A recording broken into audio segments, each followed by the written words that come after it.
like stories about knights? Do you enjoy stories that explore the ideas of honor and chivalry? Do you fancy stories about badass old ladies, minties? This is the review for you.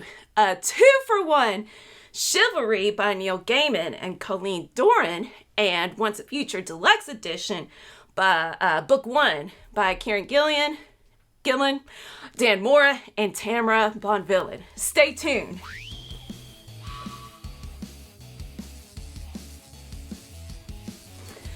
Welcome to Near Mint Condition, a channel where you could be part of a positive, honest community and lay claim to some comic book knowledge. I'm your host, the Astonishing Melanie, and today I will be conducting a spoiler-free review of these two fine books. I suppose the most obvious connection between this fine graphic novel, adaptation of Gaiman's short story of the same name, and this gorgeous OHC collection of fantastic mythology action, what's in common is the catalyst of the Holy Grail. However, the connection I'm gonna make, the similarities between the two old ladies. Let's delve into the stories with a spoiler-free overview. First of all, how can you not be drawn to these books with these covers? Ooh, look at that slipcase. Okay, wait, here's the cover itself. There we go. We're gonna start with Chivalry and its Middle Ages European art. Please don't fact check me about the specific time era of this art style. You know what I mean. Mrs. Whittaker found the Holy Grail. It was under a fur coat. This kicks off the story with a dry sense of humor juxtaposed with the ornate decoration and lettering. Mwah! Chef's kiss. Mrs. Whittaker is a retired widow who fancies a weekly visit to the thrift shop. During one of these outings, she purchases the Holy Grail. Like Gadoo. And because of this, who comes a-calling? Sir Galahad, or Galad, as he is named in his questing proclamation scroll. Now, I'm not into pretty boys per se, but Doran's Sir Galahad is absolutely gorgeous. I actually would fall for him even though I like men who are tall and lanky and older. Don't tell Omar. The knight believes he has finally fulfilled his quest until Mrs. Whittaker says she wants to keep it. It looks good on the mantle. Taking the Grail by force would be the opposite of the title of this book, so he continues to visit and offers more and more extravagant gifts in exchange for the Grail.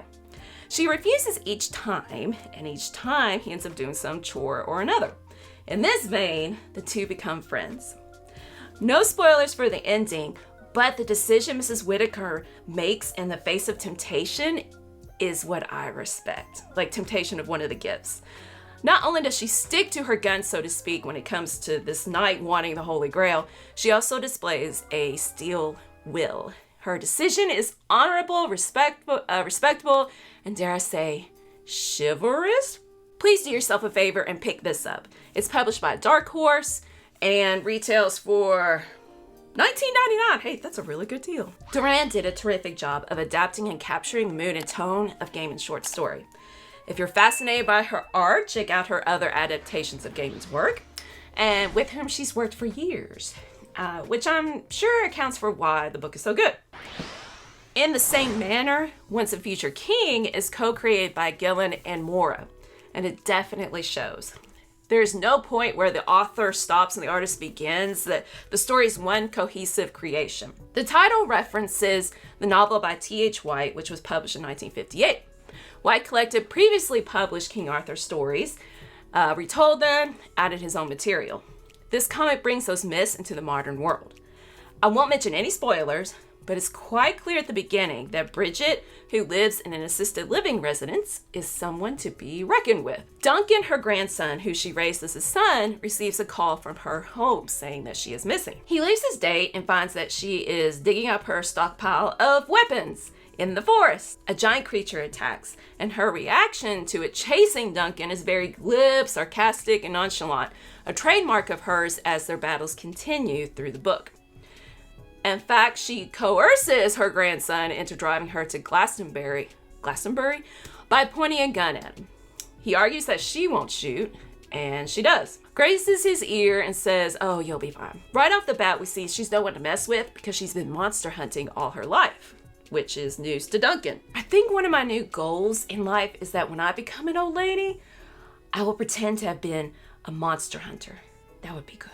At the end of the first issue, Gillen sets up the premise of the story. Someone wants to bring King Arthur back from the dead to either save England or bring about its ruin, and it's up to her and Duncan to stop them. Again, without getting into spoilers, you find out that Grant has been preparing Duncan for such days as this, and that is why this questing adventure comes second nature to him after a while. Let's take a look at the violence. The violence! Arthur's creepy face and the unexpected rending asunder of the man for being Anglo-Saxon. Oh, that was cool. That was a cool turn page. You see, King Arthur wants to rid England of the Germanic inhabitants who invaded the country in the 5th century. You gonna learn today? Man, these colors by Tamara Bonvillain, what a cool name. She really brings the story to life with her coloring, such as the liminal space in the twilight hours, the spirit world. Finally, as I said in my review of Claws, I love Moira's facial expressions, with their tad bit of cartoonish elements at times. Bridget's face is so sweet when she's showing concern and compassion, as a Gran is wont to do. And Duncan is a good-looking fellow, too, who bulks up a bit as the story progresses. I suppose my taste in men has changed from the type I mentioned earlier. So there you have it, a more conventional version of a badass old lady. If you enjoy non-stop action, this is a great book for you. I think the art plays a huge role in creating this story full of references to many elements of the mythos of King Arthur. One thing, though, is that it runs at a fast pace without any moments to breathe. I think that's why it took me a while to read it. I had to stop between issues for a moment just to breathe, so to speak. Now, on the other side of the spectrum, I read Chivalry in one setting. Of course, it's definitely shorter, but it also has a slower old lady pace. See what I did there? Please comment below if there are any other old lady stories that you like. Thank you all for being such a great community.